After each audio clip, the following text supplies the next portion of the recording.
The following is a Goulash Media production. goulashmedia.net. Welcome to the System is Down.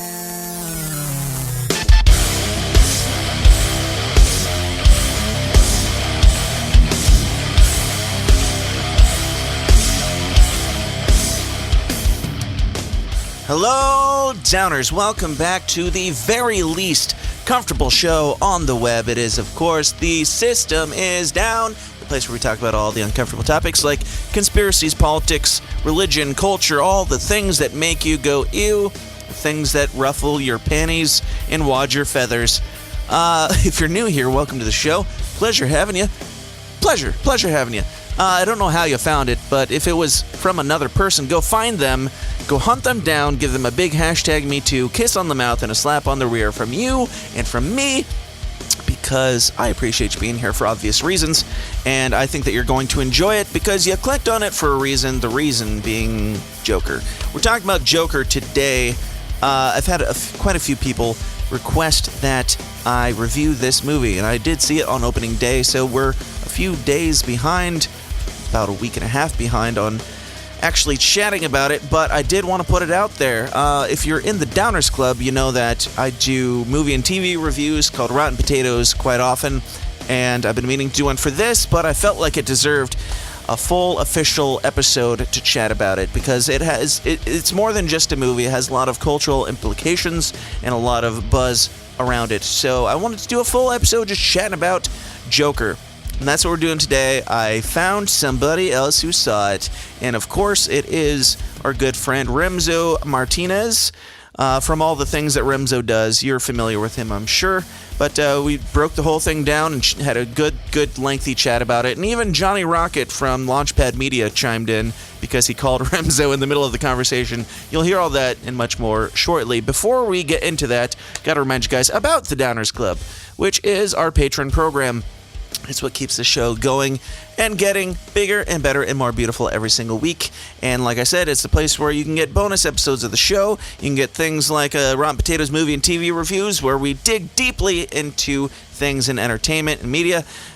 We also do game shows, Would You Rather Wednesday, which I actually do with Remso Martinez, the guest today, where we have the most horrifying games of Would You Rather ever imaginable, and lots of other stuff, extended interviews, all sorts of fun stuff. Go check it out, patreon.com/The System is Down. You can sign up for as little as $5 a month, and help support the show, help it keep going in this day and age where talk is danger, and movies are dangerous, and comedy and music and everything is frightening. Let's make some more frightening shit together, all right? So, with all that said, and without further ado, here's my conversation with Remso Martinez about the movie of the year, in my opinion, Joker. Ladies and gentlemen, let's get weird.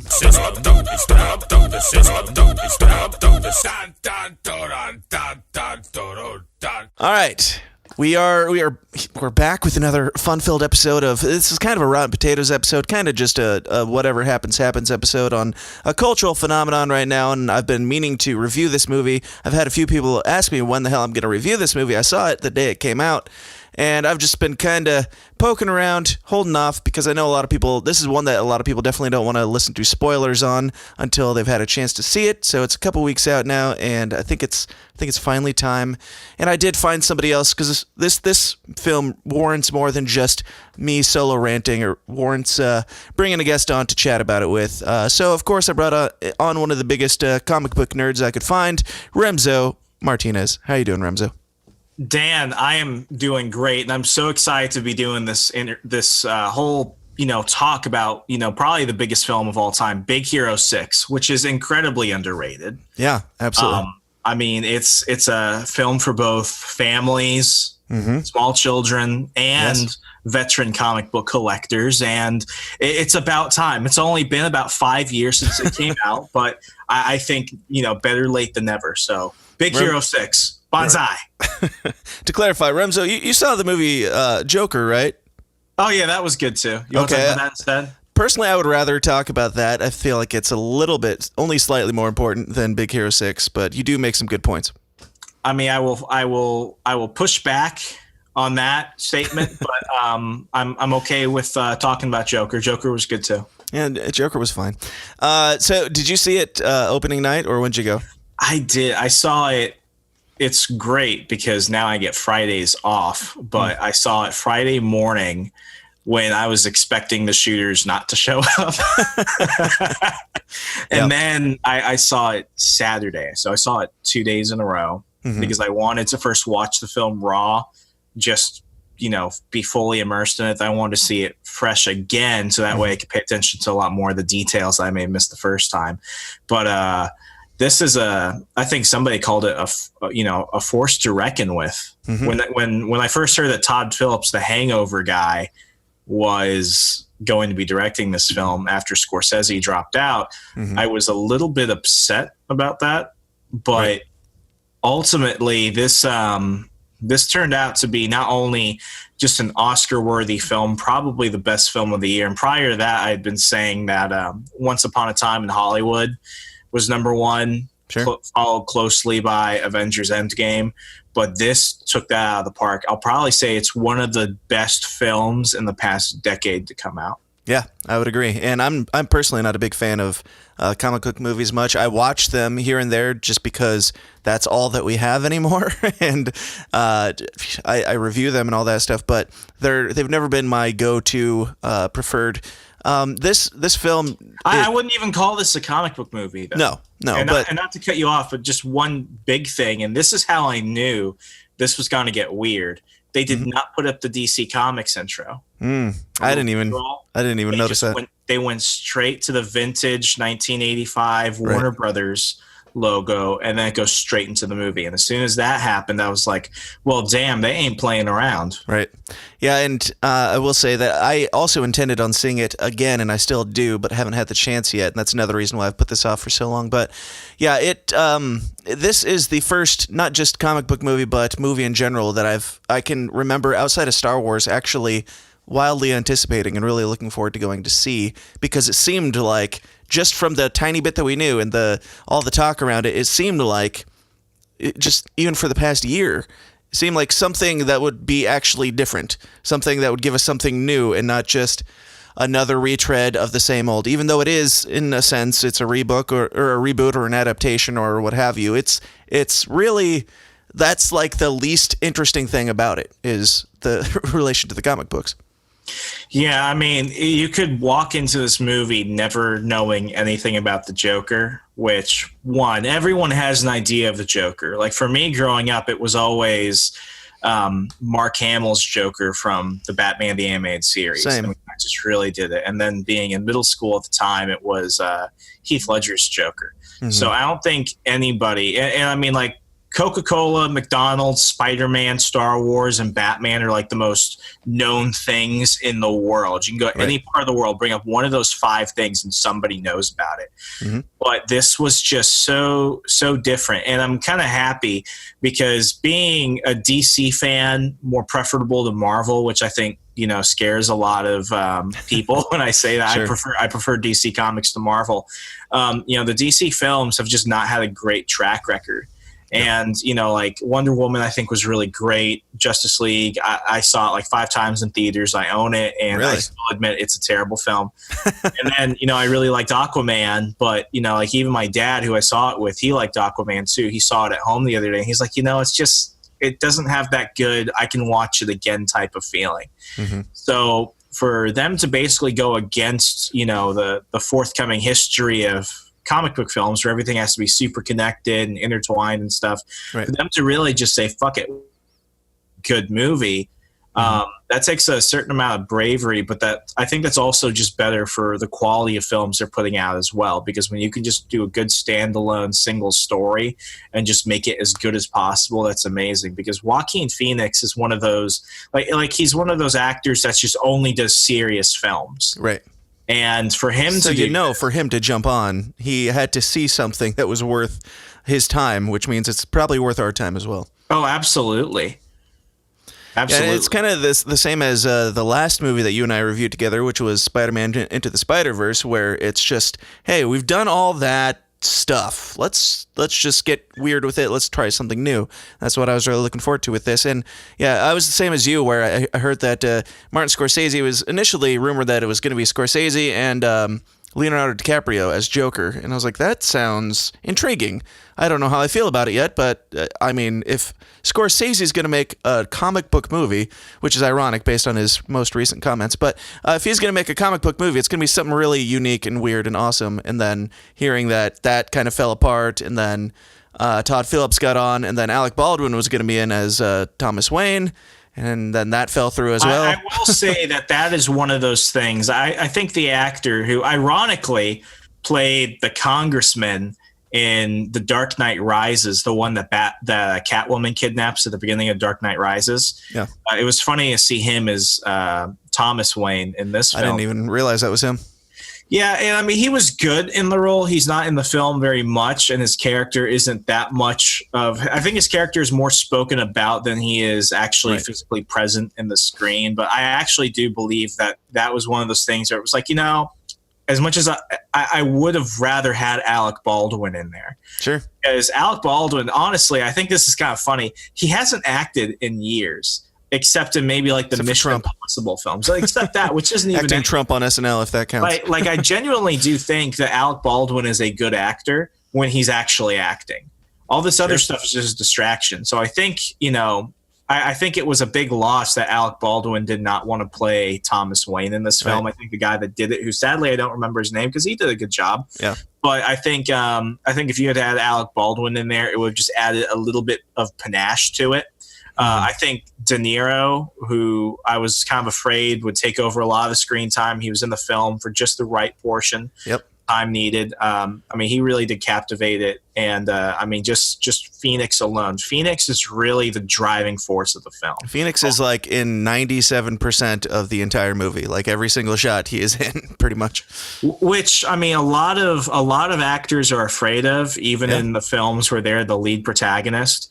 And for you to just really be stuck with him, I really think that lent a large amount of why people love this film, because you really got to learn the character in a way that many films don't do, because they're just trying to consistently push the story along and throw out, dry jokes and fast quips and things like that. This film didn't do that. Right, at all. Absolutely. There was maybe one or two parts that you chuckle at.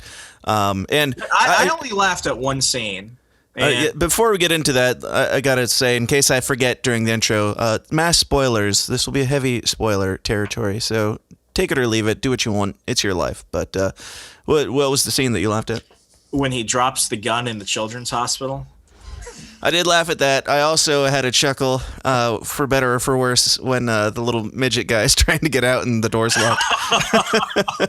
Okay, so like the hospital scene, I laughed at that because I thought that was genuinely funny. Yeah. The part where the one clown is getting murdered in front of the midget, I laughed, but only because out of pure shock, I didn't know what else to do. Right. It's great. I still feel like it, because I can picture it. It's like, Arthur, and I think it's so funny that they found a British midget to do it. Right. Arthur, no, what are you doing, Arthur? Oh no! It sounds like so like well somebody played. on YouTube responding to a video of something that happening. And then the little midget guy just goes over trying to get the door unlocked and can't. It's like, and just I mean, we can jump around a little bit. Obviously, we're starting about 3/4 of the way through the movie at this point. But yeah, just at that point when Arthur's clearly snapped and he's killing everybody, you see he's still got a glimmer of mercy, and he's like, "You're always nice to me," and everything. But you're still like, it keeps you guessing. The whole movie keeps you guessing, keeps you on the edge of your seat. You're like, is he just saying you were always the only nice person to me, and he's just going to snap and murder a midget in front of us, or not? And you're frozen. Are you back? I'm back. How much of that did you hear? I heard most of it, and I absolutely agree. And that was one of the things about the Joker that has always made me really interested in the character, because they're actually, entire series about the Joker without Batman in it, where they're talking about like the doctors in Arkham Asylum, where they have to actually figure out, like, is this man a psychopath? Is he a sociopath? Or does he intentionally do the stuff because he wants to and he knows the morality and the repercussions behind it? And I think this film,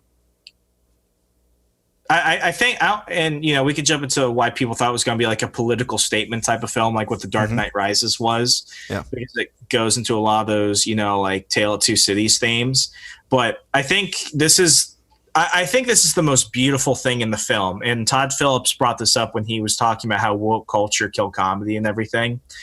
This is why I hate it whenever there's like a mass shooting or something and Republicans jump on mental illness and Democrats are talking about taking everyone's stuff away. It just comes down to this, and it's when they're in the dressing room and De Niro's character asks Arthur, if the whole paint on his face is about the riots outside. And he's like, "Oh no, I don't believe in politics. I mean, it's not political. I don't believe in anything." Like, it's just one of those moments where it's like, some people are just evil, right? And throughout the film, even though he is a terribly mentally ill man, he's still not incapable of discerning between right and wrong, right? So when it gets to the point at the end of the film where he sees the full chaos and anarchy erupting in Gotham after he kills De Niro, and the city erupts into vandalism and riots and stuff, and he loves it. Like, everything is deliberate from that point on. I think that's more scary than just on the leaning on the idea of, oh, he's just a mentally ill man, he doesn't know better, oh, he doesn't understand right and wrong. No, he does, and he chose it. Yeah, and that's one criticism that I've heard made about the Arthur Fleck character is that, it's a very interesting character, very well played out and everything. However, I can't imagine this person going up against the Joker because he's just a mentally ill person. It's like, no. Like, he definitely has a turn where he's not just a mentally ill person. He chooses to be evil. And not only that, but if we're thinking about Bruce Wayne being like a 12-year-old, by the time Bruce Wayne becomes Batman, this guy, like, Bruce Wayne probably doesn't even know who the Joker is. He probably doesn't remember him sticking his fingers in his mouth and all that creepy shit. He probably just knows, hey, this guy's been wreaking havoc on the city for like 2 decades and this is I became before Batman. He even knows how to become a career criminal. Right. Like, he has decades to become dangerous, at least a decade and a half. Yeah. Yeah, and we should go back and talk about some of the other stuff. Like, leading up to this, this movie was released at the Venice Film Festival. It won the Golden Lion Award, won a bunch of awards and all that stuff, and it was praised as a masterpiece. And then when it came out in the United States for screenings, it was... well, let's just read some Rotten Potatoes comments, because the Rotten Potatoes is mine. Rotten Tomatoes comments, once it came out over here, took a turn. Some of these are like... Joker is a movie that you ignore at your own peril, and that's a negative review, they said. You ignore it at your own peril. I don't know. That sounds like a good thing to me. Yeah, that sounds like saying you're missing out. Right. But then there's one that says bleak and juvenile. Another one says Joker tries to be serious in a familiar genre, but hold on to the convention. Full review in Spanish. Who cares? A movie of cynicism so vast and pervasive as to render the viewing experience even emptier than its slapdash aesthetic does. If you're feeling insufficiently anxious in your life, Joker could be just the ticket. If not, look elsewhere to be entertained. Just it got a bunch of negative shit. For some reason here in America, in North America. Why do you think that is? I don't think they ever wanted it to succeed. And that's why when you look at the audience scores, which are ultimately what matter, they rebelled against it. Almost similarly to what they did for Dave Chappelle's Sticks and Stones exactly. stand-up special, where critics gave it like a 0% and audiences gave it a resounding 100. And in the film's defense, also, I looked at a lot of those people from like Huffington Post, BuzzFeed, all that stuff. He wrote reviews about it, and all those people are like explicitly severely mentally ill. They say so in their bylines. I don't even have to poke at them. They're saying it themselves. Sure. So I don't take their word, for very much. Mm-hmm. But it was a film where they wanted it. Before that happened, when they were anticipating the release, it was going to be a film about classism and, Trumpism and all this stuff, but it turned out to be none of that. And then the director, Todd Phillips, openly said, you don't get it. And it's not going to give you what you want because this film is its own thing. So the fact that it didn't give them what they want, it's why I think Brian McWilliams calls it clafter, when it's less about laughter, it's more about clafter, when these comedians are just there to get clapping instead of actual laughs. I think that's what a lot of them want. They don't want entertainment to do anything. They almost want like full blown communist Chinese propaganda at this point. Like, one film that I saw recently, it's on Hulu and Netflix. It's even on YouTube and stuff. It's called Wolf Warrior 2. I never saw the first one, but I saw the second one. It has the guy that played Crossbones from the Captain America movies. And basically it takes place in Africa. And there's this Chinese base, and long story short, this ex-Chinese special forces soldier has to stop these mercenaries from taking over this like little town and stuff. And the whole film is just Chinese propaganda. And when you look at it, like, people actually did like it because it's a really good action movie. Like, they did a good job on that. But the whole film is just like blatant propaganda. So you look at that type of thing, and then you're like, wow, I wonder why the audience said but all the critics said It's almost like the same thing here. It's like, if you're not giving us the explicit messages and ideas we want, we're going to go ahead and destroy it. But ultimately, no one goes to critics anymore. Like, I used to hold Rotten Tomatoes to a lot of reverence, but like, any day now, I'm expecting them to actually take down the consumer ratings. Yeah, because I think that's going to happen. I think didn't they do that for Dave Chappelle's special for a while? They didn't put it up. They took down user ratings for everything on Netflix because of Amy Schumer. Because another special came out, the critics loved it, but the audiences gave it a 0. So it's like, if you're preaching the right message, it's not. They're not even critiquing art. They're critiquing the preaching message, and if it agrees with them, then it's great. Even if it sucks, and if it disagrees with them, even if it's great, it's terrible. But if anything, I think the critics' rejection of this film only made more people want to go see it. Oh, absolutely, and all the mass hysteria around it. Like you said that you pointed out Todd Phillips commenting on why he doesn't do comedy anymore, and he said it's because of the woke culture, and you can't do funny without offending people.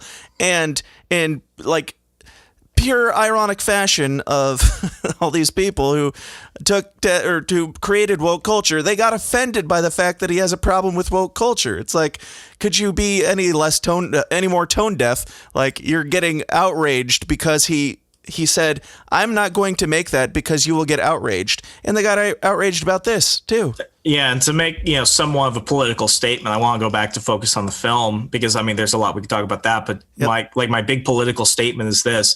When people like Todd Phillips is a liberal Democrat. Yeah. Saying this, it's no longer about left versus right. It's not that old libertarian. It's liberty versus tyranny thing. Now it's just like straight up anti-leftism. It's anti-leftist culture because leftist culture is not funny. It's not fun. It's not very progressive. And I mean, it's at the point where it's like, people who are not even remotely right of center are saying that this woke leftist culture is just, it's eating everything good about life. Right. Yeah. And I think that's only going to make this film more popular than it would have been without that in any other day and age. If this film came out 10 years ago, I think we would probably just say it's a really good movie. Right. I don't think it would be more than just a really good movie. And it probably wouldn't have done as well as it is because, like you said, I feel like all the controversy around it is what gets people interested and makes them hear about it and want to go see it. And it way exceeded expectations in the box office. It has currently, I think, 50.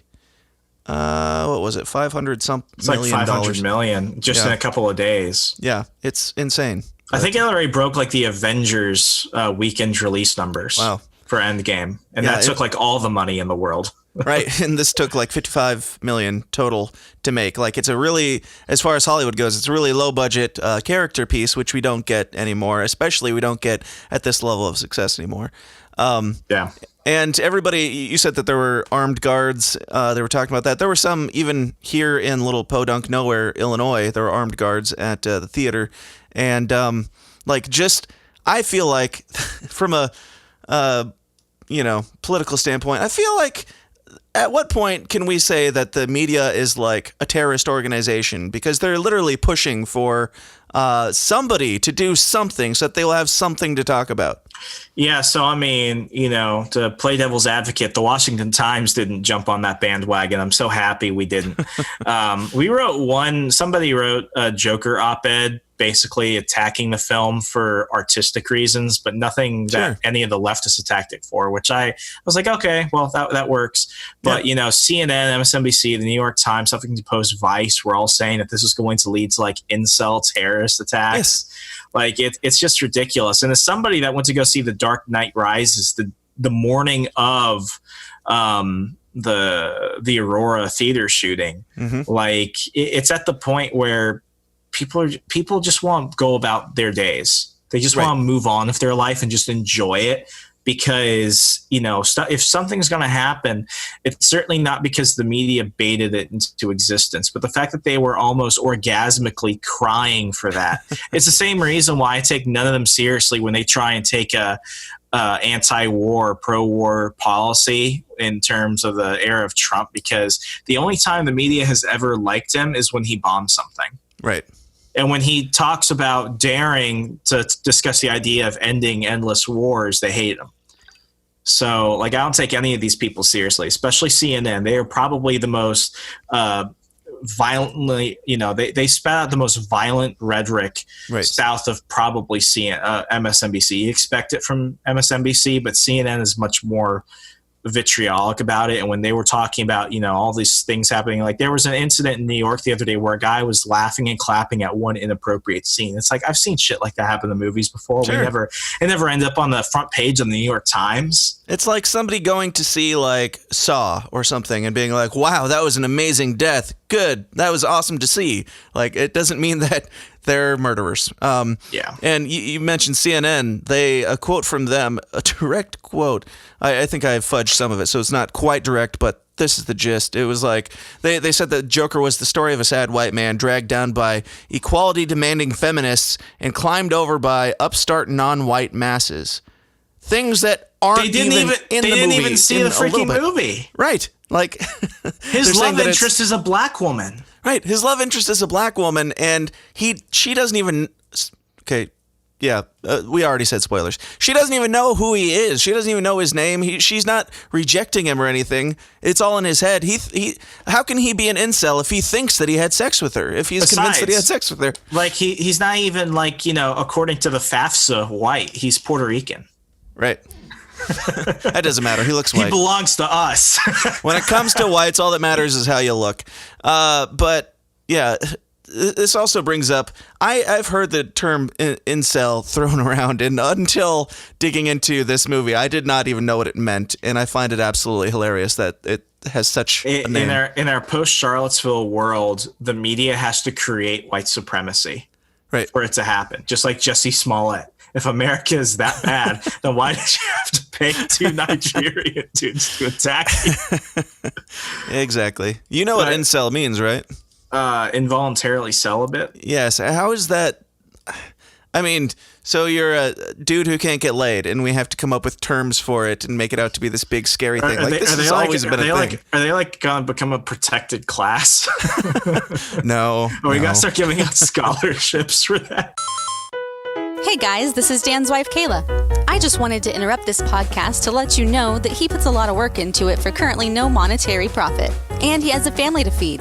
To do so, he runs his own media business called Goulash Media. Dan has a crazy creative brain that makes him uniquely able to take your project, whatever it may be, and make it the full package. So whether you're in need of graphic design, logos, branding, commercials, wedding videos, podcast jingles, music production, music videos, merchandise, websites, pictures, or what have you, contact Dan and he'll seriously make you look and sound awesome. For more information, just go to goulashmedia.net. That's goulash, Goulash, media.net, where Dan caters to the little guy with the big vision. But yeah, they say that it's about racism and him being involuntarily celibate. He thinks that he had sex with a black woman. The only people that were killed in this movie are all white dudes. I'm just so baffled as to how they can with a straight face put this stuff out and claim that they... Hey, Johnny Rocket's calling me right now. You want me to pick up and see if... Sure, yeah. Just put him on the line. Yeah, one second. This is what happens when you join the Downers Club, folks. Hey, buddy. Hey, Johnny, guess what? You're live with Dan Smots and me. Rock and roll. How you guys doing? Doing good. Hey, you see the Joker movie? No, I didn't. Son of a bitch. Just hang up I on him. heard it's pretty damn good. It is pretty damn good. Let me see if you can hear Dan. What's that? You want to say hi, Dan? Yeah, can you hear me? I do. Hey, Dan, what's going on, brother? What's up, man? I can't believe a guy who writes comic books has not seen the Joker movie. Go fuck yourself. Well, it's funny. Speaking of comic books, I was at work today, and I work for a company called Troxel, and basically they do audio video installation and they do sales, and they try to sell shit to like corporations, businesses, and schools, K through 12, and charter schools, you name it. Put in projectors, audio video systems, switchers. So I brought my Liberty Force comic book to work today. I just figured, hey, I got them. And I just brought like 5 or 6 of them with me. And I showed it to my project manager. And I'm doing like the installation for, switching and digital media. And he brought it over to the marketing department. And they showed the head director of marketing. And she was floored. She's like, here's my card. Give me your information. How about if we do a comic book? Well, damn. Nice. I know. And way to completely interrupt the conversation to plug your own shit. That's really cool, man. You see how I did that? I kind of weaseled my own way into that. Yeah, So long story short, this is perfect because I think Joaquin Phoenix could play Johnny in the Liberty Force movie. Let's make it happen. He'd have to start drinking beer and smoking cigarettes, but he'd be all right, I think. Shit. Oh, man, you need to see Joker. He can do all of that and so much more. Well, all I know is my friends did tell me who have seen it.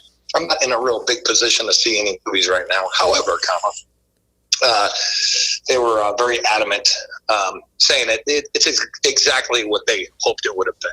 And, I know there's been some critiques that there's not enough action. Well, Joker's not a fucking, a dude who fucking fights. That's not the whole point of the movie. He's not a superhero. More of a drama. He's a dude. It's more of a drama. Yep. So, no, that's what I heard. So I'm like, this is awesome. So I'm excited to see it.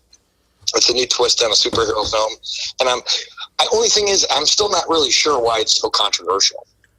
It's controversial, and Dan and I just discussed this because all the stupid things that the critics were hoping would come out of the film, all this Trump dialogue and all this, anti-capitalist shit, all this mental health awareness stuff, oh, maybe we could be friends with the Joker. None of that shit came through. I think we're so used to trying to find nuance in things and turn every little thing into leftist propaganda that we can't just understand, one, there's such a thing as evil in the world, but secondly, sometimes a movie can just be a movie. Well, here's the thing, and sometimes maybe you're right. Maybe there isn't a hidden agenda. Maybe there isn't, and that's the thing I think people need to understand. And that maybe you just wrote a story. Maybe it offended somebody. Who gives a shit? I mean, everyone gets offended. Nowadays, Jesus, we're at a point now where it's like, I think we I don't have a problem doing it, but I know a lot of people who self-censor themselves all the time, constantly, because they're afraid of creating waves. And I'm like, that's fine and all. If you want to be like that, that's great. But sometimes you get more respect when you just say, fuck it. This is what I believe, and this is how it is. Yeah. Pretty much all times. You make less money, but you get more respect. Yep, you do. And this is the reason why we're libertarians, or liberty-leaning Republicans. I don't know I don't know where you are anymore, Remso. It changes. I don't know who I am either. Well, I know who you are, but we just I'm a libertarian, sort of. I am who I am. We are all the Joker. Exactly. Yeah. But saying things that go against the grain I think is important, especially with a movie. And if that movie is doing it, which I haven't seen, but if that movie does do that, even if it does it, on accident, it's still pretty awesome. it's still pretty awesome, even if they did it on accident. And that's the beautiful thing about the film. And now, since you're on the line, we won't give too many spoilers. But Dan, this was probably the most unpredictable storyline I have ever seen in a film since probably like Inception. Yeah, I can't disagree. It took a lot. It set up things, and you thought it was going in one direction, then pulled the rug out quite a few times, which I enjoyed very much because they could have gone a pretty typical route and not had those surprises, and it still would have been a great movie. Yeah, agreed. See, the only thing I've heard was that there was supposed to be something interesting with a tie-in to Batman, and I think I don't know. So I think we can tell you this because it's not really a spoiler. I didn't even find it to be that surprising personally, so I don't think it's that much of a spoiler. Yeah, like Bruce Wayne is in the film as a kid, like a 12-year-old. He's also in the trailer, and we all kind of called that. So yeah, and his father is one of the main characters in the film, and like it does, as everyone predicted, it does lead up to the death of Bruce Wayne's parents in the alleyway. So it does tie into Batman, but this in no way is like remotely a Batman film. Right. In fact, if you knew nothing about the character, it wouldn't affect how you viewed the movie at all. Right, because you expect those people to get shot in the alleyway anyway. It's just a nice nugget for the people who know that is the origin. Yeah, it was a little Easter egg for people who were looking for it. Yeah, but I heard that that it kind of helped set the precedence, and that's been my biggest problem with DC. And like DC has like tried to recreate a character, re-envision a character, and like you see one Batman movie and his parents died by Joe Chill, and then you see another Batman or in the comics, and same thing. They lose the continuity. That's my biggest complaint with DC. They've had more opportunities, though. And, I mean, if you look at it, we've had consistently solid DC movies going back to probably like the Richard Donner Superman. I really consider the start of it the 1989 Tim Burton Batman. Whereas Marvel, it was really kind of stuck until like Blade in the mid-90s and then the X-Men Spider-Man. You can't even really move around with that when you count the new Marvel films because they're so stuck together. Like, I don't think you could go back right now and change anything remotely to Iron Man's story.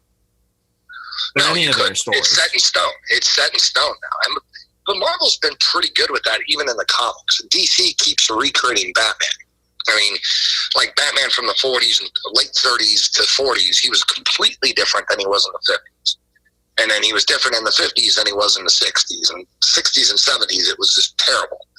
And then the 70s started coming around where it started getting a lot darker, and which I started to enjoy. Like Batman started becoming kind of a badass in the 70s and 80s, and then especially with like Frank Miller's Dark Knight Returns, which was really an odd story. That's my favorite. It was so Batman and brought him to a new level, man. It was just kind of awkward. It didn't sit. It just felt weird. It was just kind of. It was really dark. Dark Knight Returns. Yeah, and that's one reason why, people are going to give me shit for this. I liked Ben Affleck as Batman. I think that's a beautiful thing about as they go from comics to movies to shows and things like that, especially with the fact that you've just really shown us that these guys have been around for almost 100 years now. So they have, they have to change things. And I think this was the beautiful thing about Joker, and you're going to see this when you go see it in theaters. It's the fact that this film is so different that even though it might not abide by a lot of the existing material, there's still enough in there. But it's so good of a story because they respected the character and the whole universe itself that you can watch this and just be like, wow, that's a damn good movie, and they did the Joker justice. Right. Now, that was a hard pull. I mean, regardless, I mean, Heath Ledger really did a bang-up job as the Joker in with the Batman trilogy. And I thought he just killed it. I mean, he was perfect. Yeah, so Dan, I want your opinion on this real fast. I thought Joaquin Phoenix was perfect for this role. I think he did great. But I don't think he was any better or any worse than Heath Ledger's Joker. I don't think there was a right way. I wanted to compare them, but I couldn't because they're just so. I kind of think it's apples to oranges. Like you're comparing like two completely different stories for the same character. They both did, I think, perfect for what they were given. Like Heath Ledger in The Dark Knight wouldn't make any, Joaquin Phoenix in The Dark Knight wouldn't make any sense. Heath Ledger's character having an origin story to that Joker would be much harder to do because he's much more just chaos, crazy person Joker. It would have been detrimental to The Dark Knight if they had given him an origin story. What's that? I think it would have been distracting and unnecessary if they did that. That's why I liked it when Ledger would give like different accounts of how he got his scars and stuff. Right. Yeah, the Joker's appeal is that he's a big question mark, and we got to get back into spoilers so I can comment on that more, but we'll let Johnny go before we do. Yeah, Johnny, if people want to pick up copies of the Liberty Force, how could they do so? I think you can still go to the libertyforcecomic.com or libertyforcecomic.com. I think that site's still up. Man, it's been a while since I've been over there. So if not, just email me on thelaunchpadmedia.com. Johnny at thelaunchpadmedia.com. Sounds good. Johnny, I'll call you back in a bit, man. Take care. All right, brother. Bye-bye. Well, that was unexpected and fun. A nice little tangent there. Worked out nicely. But yeah, you're talking about, Joker not having an origin story, really. Technically, the argument can be made that we still don't. We did, like, the one thing that I love most about this movie is the unreliable narrator take that they did on it. Like, you don't necessarily know what's real and what's not. Like, the whole thing is still, like, we know kind of who the guy is, but there have been people who have even said, maybe the whole thing was in his brain, none of this happened. I don't like that personally. I want to believe that this wasn't an entire waste of time. But it's set up to where you don't really know exactly what happened or what his backstory really is, which I thought was great to appease the fans and make it so you get kind of the story, but did you get the story? We don't really necessarily know. And I think that's the perfect thing because that was the big debate going into it. How can you have a definitive Joker film? At the end of the day, Todd Phillips didn't give the definitive Joker film in terms of the story, but I think he gave the best one for making a full feature-length film out of the Joker. And that's the beautiful thing about it because now what he's done is he's not going to make it feel uncomfortable for future directors, future writers. What he's basically just done is given another story, but it's a story that could be good base work for everything else. Right. And that's the beautiful thing about the character. When we've seen him in movies, we've seen him in comics and TV shows. Like, I think the Joker origin that was in the show Gotham, which recently wrapped up this year, I thought it was very good. I really enjoyed it. I actually have that down in my notes to talk about, so I'm glad you've seen it.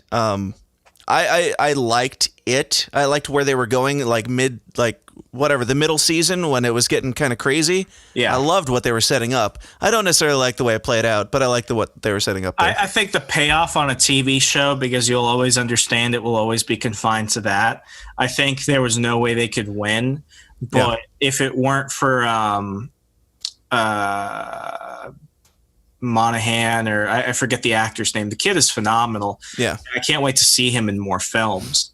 I think he was more Heath Ledger-like than anybody else, but at the same time, he's really one of my I think he's better than Jack Nicholson in many ways. Cameron Monaghan, that's his name. Cameron Monaghan from Gotham. I think he played a tremendous Joker. But that's good. He did good for that role, for that purpose. Just like Jack Nicholson was the perfect actor for the 1989 Batman. And I think we can all agree at the end of the day, Jared Leto is the worst Joker.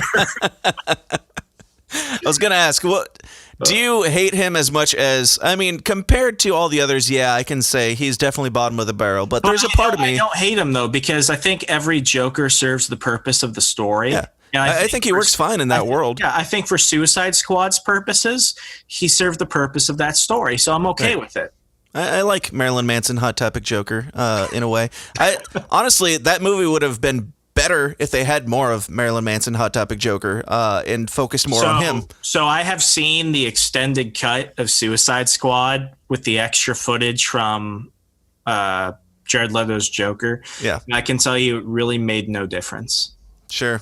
If anything, it made it a little bit more about him and less about the actual story, to which then I actually liked the theatrical cut because I don't want to see the Joker in a Suicide Squad film. I guess. As a DC Comics guy, it's like putting Wolverine in a Fantastic Four movie. Sure. I don't think that movie could have been saved by having more of him. I think that movie sucked, and it would have sucked no matter what you did. But I think that Jared Leto wasn't necessarily a bad Joker. It was just a bad movie and a bad hand that he was dealt. I think anybody immediately succeeding Heath Ledger in that role was going to be destined to fail. Oh, for sure. That's also one reason why I think we are more appreciative of Joaquin Phoenix's Arthur Fleck Joker, because Jared Leto took all the bullets and beating, so that way Joaquin didn't have to. Right. That's true. I don't know. I think that they all of the Jokers serve their purpose in certain ways, and some of them are better than others for sure, mostly because of the certain purposes being better than others. I mean, Jared Leto is an award-winning actor too. It's not his fault that they gave him a kind of a ridiculous role in a definitely ridiculous movie. But I think Idris Elba, who played Heimdall in the Thor films, I think that was a waste of a role for him. I don't recall. I just think that, he's an amazing actor. I thought that was a step down for him. Yeah, absolutely. And I think that was in some ways what they were doing ultimately for Jared Leto. I think, just for the capacity of the role, not distinctly the character, I think it was a step down. Absolutely. Yeah. Now, talking more about The Dark Knight and the Aurora shooting, going into this, you said that you went during the day. Were you actually concerned about something happening? Was that in the back of your mind? No, I just wanted good seats. I live I live in an area where the movie theaters I go to, it's really kind of bad. Within a 30-mile split, you can go to the really nice theaters that aren't extra expensive or anything, or you can go to the theaters that are known for getting shot. But I went to the nicer. Wouldn't have mattered what movie it was. If you're going to that theater, you're getting shot. I mean, Howie Snowden, as we discussed on the last episode of Legion of Liberty Doom, he went to the Alamo Draft House to see his in Loudon, which is where we go near, and which is where we go sometimes. And that place always has armed guards. But ultimately, I wasn't afraid of this. I was afraid of them associating anybody going to see the Joker film with being an incel, angry white potential shooter, which was honestly somewhat in the back of my mind because I went with my brother, so at least I wasn't alone. But there were some single white men in the middle of the day. I saw Matt. Of course there were. Who went to go see it. They're comic book nerds. It's fine. Nobody says anything about women who go by themselves to see Fast and Furious movies. Or who go by themselves to see the new Harley Quinn movie. Yeah, but no one's saying anything about those women when they went to go see 50 Shades of Grey. I think it became more of a societal thing. And I got lunch with my girlfriend, her mom, and her brother and her sister-in-law. And when I said I went to go see the Joker movie, I got immediately lectured by this woman. And she's not even by the sister-in-law. And she's not even remotely liberal, but she just goes into that, robot-like. This is what I heard. Yeah, it was that NPC thing. If you knew anything about mental awareness, it's girl, oh Lord, be quiet. Stop just uttering those squawk box talking points. It's shining a light on mental, it's encouraging mental awareness. Take your Lexapro. I mean, the guy goes crazy because he can't get his meds because he gets cut off from him. Socialism. Scarcity. Right. And so... I should also note that Craig and I talked about the Aurora shooting on the last Anti-News, and the more I've dug into it, that had absolutely nothing to do with Batman. It just happened to be a place where people were, and he was going to shoot people. He had red hair, so people have tied that to the Joker, even though the Joker has green hair. Well, the Joker wasn't even in The Dark Knight Rises. Right. So that's the wrong place to do it. Yeah, and the guy also said that, he never made any mention of...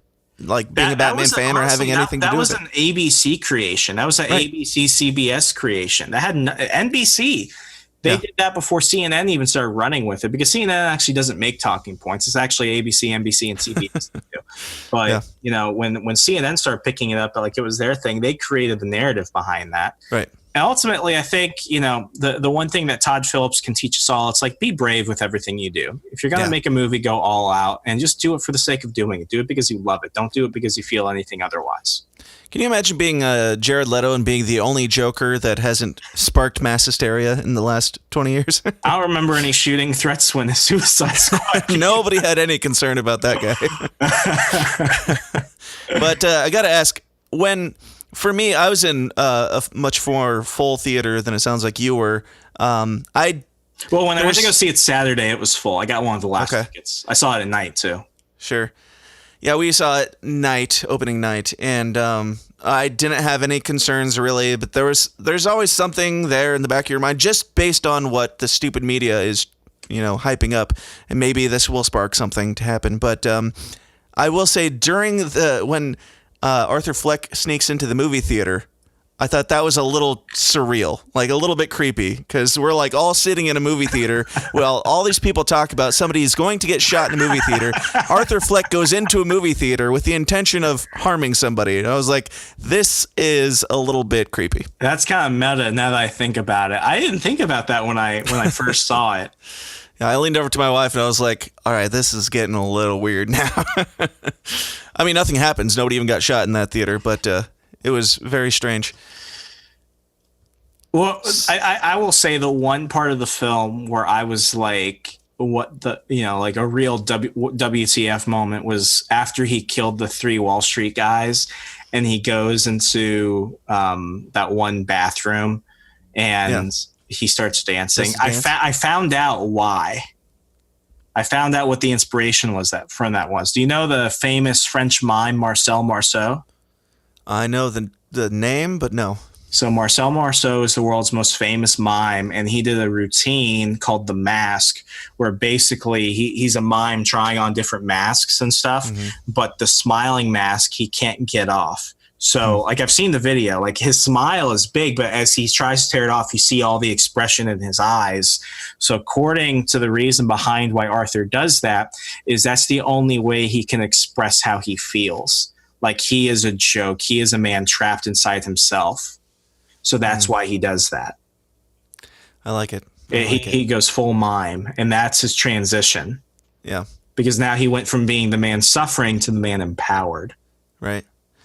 I like it. I like the subtleness of this movie that makes you actually think. Marvel movies are one thing, but then you've got this where it's like long stretches of just cerebral dude dancing or laughing by himself and shit like that. It's like, I want more of that. And I will say that when he finally gets up on stage and tries to do his bit for the comedy club, that was so uncomfortable. That was unnerving. Yes, it was very especially when his like notebook flips open and you see all those porno images. Right. Like You know what's sad though? Like I experienced something like that in high school. I saw this kid named Sung-Do Kim. He wasn't like retarded or anything, except he was just kind of a freaky dude. And I might get shot because of this, but whatever. He was just a bit of a freaky dude. He was a smart guy. He was like in all honors classes, except he was like, the worm equivalent of like, a person. He was just like, he looked like he had never eaten food in his life. He was just awkward. He was just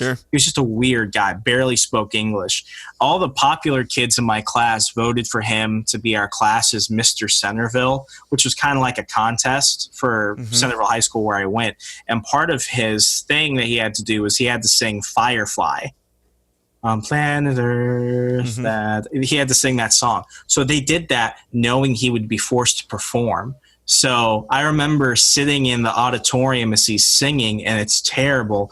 And then everyone gets quiet, and then you could see him become so physically uncomfortable. So then it all just became to the point where it's like all this was meant for a joke. Right. And now I'm waiting for him to become the next shooter. Well, you made it out of school at least, surprisingly. Yeah. So you voted for him too, right? No, because even though I thought the guy was just kind of like, even though when I heard what the idea was, I thought that was a joke. I'm like, nobody's that mean that they would do that. Yeah, they are. But they are. They are. It's high school, Yeah. So this movie broke 17 records, even though nobody wants to see it, all in the first week. Everybody said that it was going to be about Trump supporters and his followers are literally Antifa. Can we talk about that for a minute? The whole idea that Joker supporters are Trump supporters, and CNN saying that it shows Trump's rise to power, and all the followers of Joker are Thomas Wayne is a fascist and kill the rich and all that shit. I thought that was thrown in there just as a story device and nothing else. I don't think we were meant to read into it. I think if they wanted to, then they had the perfect example in The Dark Knight Rises. I thought the social commentary on that post-Occupy Wall Street and stuff was actually really good. Sure. I really liked it. But if they wanted to do that, they would have done it. I don't think Todd Phillips cared enough to do so. I think that I like Tim Pool's take on it. He said, you've got it definitely shows politics, and there are some things that can be exemplified in the real world today, but those aren't Joker. Like Joker, Arthur Fleck straight up says, I'm not into politics. I'm not he's a nihilist straight up. He's just a crazy person, and these other people use that to fuel their rage against the people that he's upset about too. But he's not necessarily taking a side. I just found it ironic. I feel like the whole thing, the whole movie kind of shows the bad on both sides, really. Like the left are these crazy, the commoners that you can appreciate, but they're also violent criminals, and then the right-wing people are these fat cats or whatever. If you want to dig into it that much, both sides suck. Someone likes to dig into that. I didn't even think that mattered. I think his speech that he gives to De Niro right before he shoots him was biggest. He's like, why can't we just be nice to each other? Yeah. I think that was the last part of his humanity that was like, I'm just going to rip it out at this point, because as soon as he got it out, he's like, okay, I'm good. It's not like it matters anyway. It's not like anything's going to change because I'm doing that. And then he shoots De Niro. Right. Killing himself. So that final speech was so tense, so beautiful. And when he pops, it's like you can feel it in your toes. It's awesome. Yeah, like having written about a real life political assassination in my book, like watching that scene was one of those moments where it's like, damn, if this were a real thing, and you can catch it on Amazon and Barnes & Noble today, folks, How to Succeed in Politics and Other Forms of Devil Worship. But it was just one of those scenes where it's like, yeah, after this, there's no going back. Yeah. There was no normal afterwards. Right. But yeah. Do you think that, what are your thoughts on the whole, unreliable narrator type thing? Because some people say none of it happened. Some people say that, certain deaths didn't happen, and he's just kind of crazy. I think he was pretty deliberate in what he did. Like the scene at the beginning where he's on the Maury show or whatever, Maury Franklin, that obviously didn't happen. And then the whole romance with what's her name, that didn't happen either. And then him getting the resounding laughter at his stand-up, that didn't matter either. I think Todd Phillips was pretty deliberate in what he wanted to do. So that way, when it came to like the real twists and turns, those moments mattered more so than anything we could have anticipated or guessed. Yeah. Did you find the relationship to be, we don't feel any connection to this person, but she's apparently in love with Arthur Fleck the whole time. Did you have a problem with that? I thought it was good for the story, but I immediately knew, Really? This isn't happening. I didn't catch it actually until he goes into her room, but I didn't honestly. It didn't even really throw me off that she wasn't that connected to him, because it's like these are two slummy people living in a shitty neighborhood. It's like maybe they're both just like, yeah, everything sucks. Let's just be together just because. Like I could see that. Like I wouldn't have had a problem with it if she was real. Like if it were a Marvel movie, I would have bought it. DC is a bit more deliberate in their character progressions, I'll say. That's why I get really upset when people talk about the scene in The Man of Steel where he kills General Zod. It's like, the Superman just kills him. It's like, he doesn't just kill him. There's a whole bunch of stuff leading up to that, and then that reverberates through all the other films. That scene mattered, and that scene had importance. Whereas Marvel films, it's like, okay, I guess you're in love now. Oh, I guess you're good guys now. Oh, I guess you're bad guys now. It's like, I feel like, I love the Marvel films. I just think that DC does this stuff better. Yeah, it's less cut and dry. And I feel like real. And I feel like their willingness to do this Joker film is only going to help them succeed. Yeah, absolutely. Now, Did you see the? Have you been watching South Park lately? No. Okay. Well, I do know about the whole China thing. do you know about the Mexican Joker thing? We're going to have to talk about that on another episode. Okay, fine. You need to go watch season 23, episode 1. And I told Brian McWilliams that you need to dress up as Mexican Joker for Halloween this year. You know, So I just wanna throw that have out one year, so I will try and find those photos. I dressed up as Heath Ledger's Joker in like 8th grade, so I might. there. Sure, but now you can dress up. You can just dress up as Joker and say you're Mexican Joker from South Park. It'll be a win. My God. All right. Thank you, Dan, for having me on today. Appreciated it. So, Remso, do you want a sequel? Do you want another one of these? No. Really? Genuinely, I think that this is the perfect self-contained film. I think to do anything else would only American Psycho this whole thing. Yeah, potentially. I can see both ways. I went into it with zero interest in hoping that they didn't do another one because Joaquin Phoenix isn't known for doing, franchises or anything. He did go on the record saying he would do a sequel if Todd Phillips is directing. Right. And honestly, I went into it not wanting it, and then by the end of it, I was like, I want to see what happens next. Like, it's kind of like the whole Breaking Bad Vince Gilligan thing. It's like, do I need it? No. It's fantastic as it is. But if you're going to do it, you did so well here that I'll have faith in you until you screw it up, at least.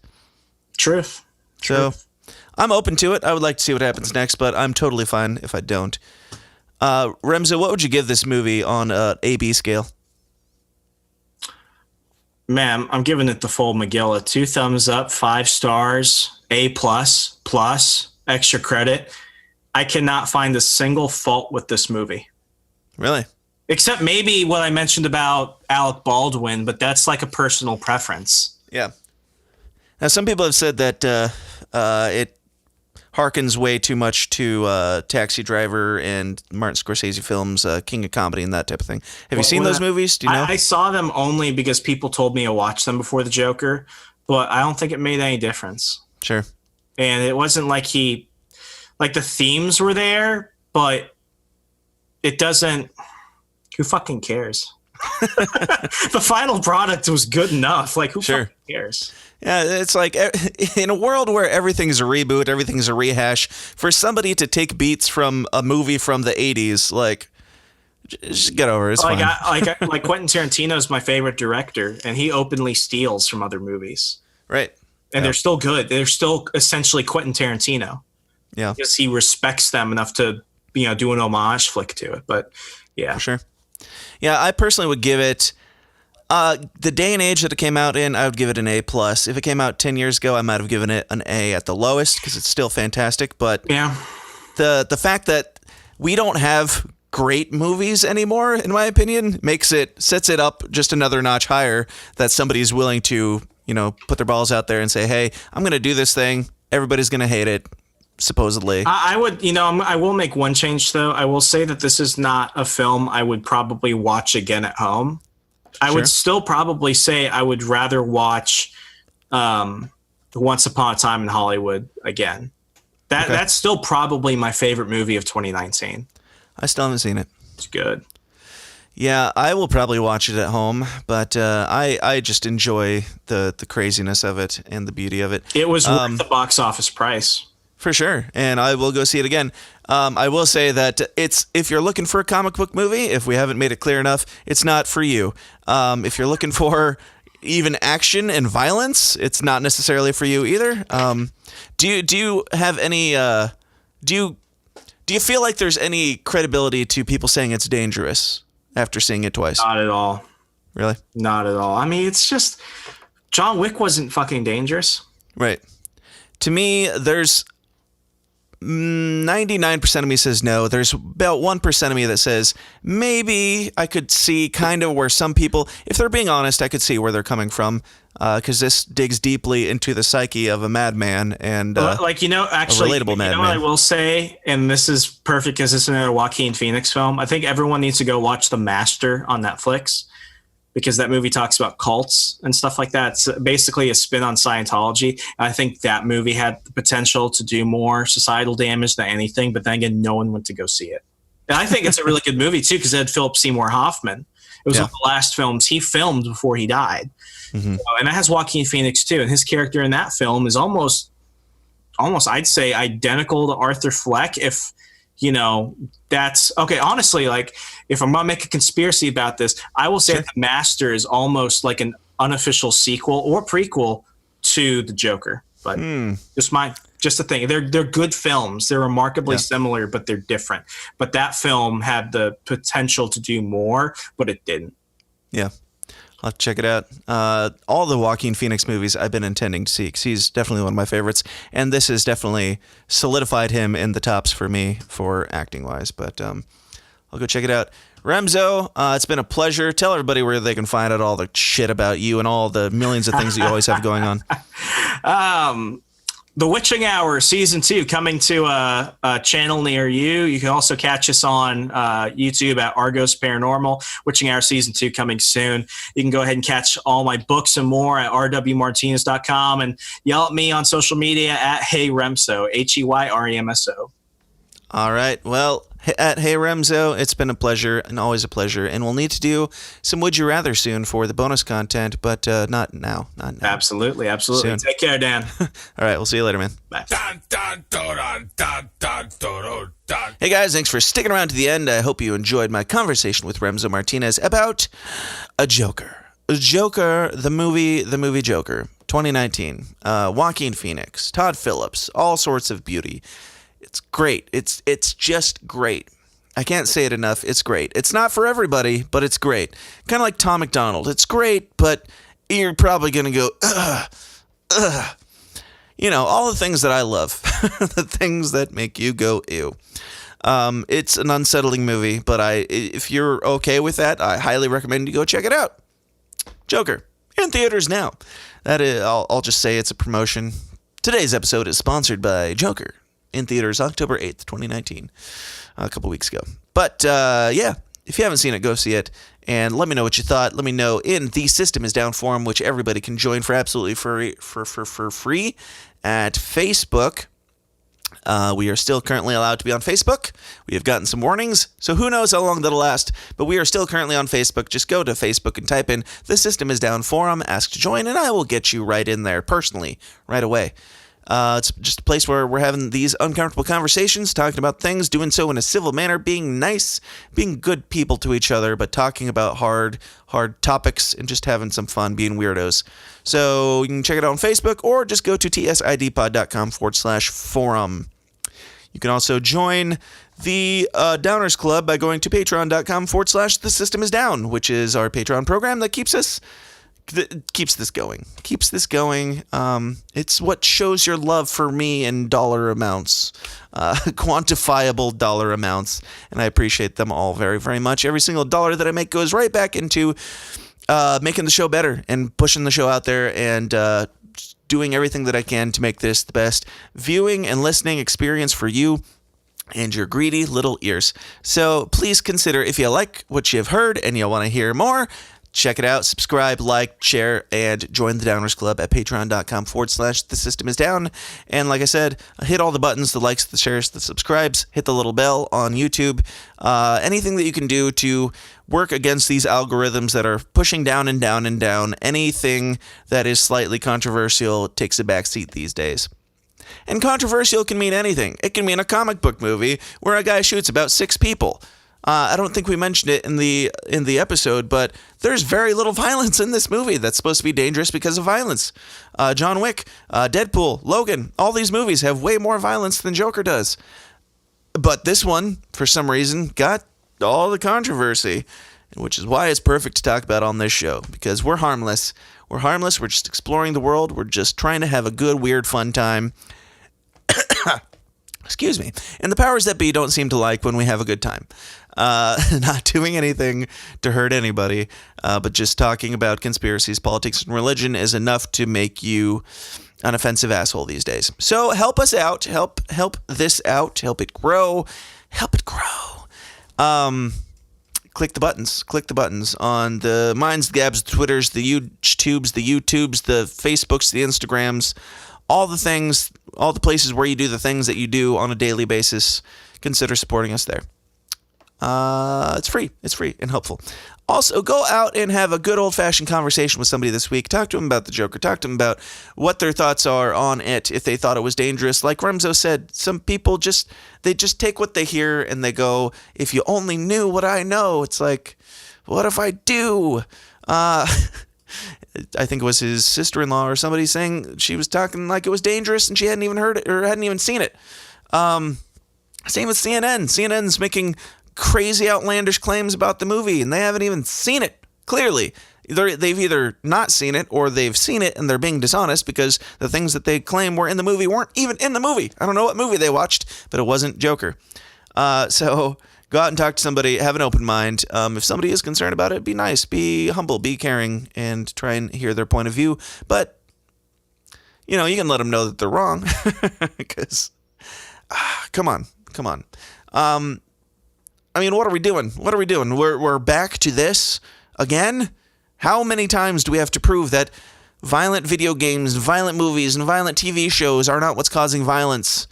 The only people who kill people are murderers, and if these movies didn't exist, I'm pretty confident that people would murder, because people murdered long before there were any of these things. But I don't know, maybe I'm wrong. I don't think I am, but let me know what you think. Down in the comments below if you're watching on YouTube, or go over to the Systems Down forum. Let me know what you think, or you can just email me directly at dan@tsidpod.com. If you have hate mail, let me know there, dan@tsidpod. It goes straight to me, and I read all of it. Every single bit of it, no matter how stupid. And also, you can contact me there if you have any suggestions for the show. Like, I go kill myself, or something to that effect. Or maybe if you have like a guest recommendation or a topic recommendation, anything like that. I'm making the show for me and for you guys both.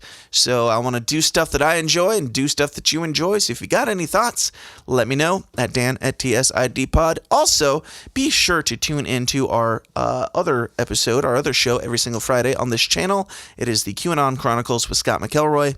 QAnonChronicles.com is the website, or you can just listen to it wherever you're listening to this right now. Every Friday, where Scott digs into things in the news from a kind of conspiratorial lens, and it's very, very interesting, entertaining, funny, fun, and educational, informational programming for children. So check it out, QAnonChronicles.com. I'm also making a documentary called The Moon, the Myth, the Legend. It's about the moon landing. Go to moonmythlegend.com to check it out. And that's all I'm going to say about it.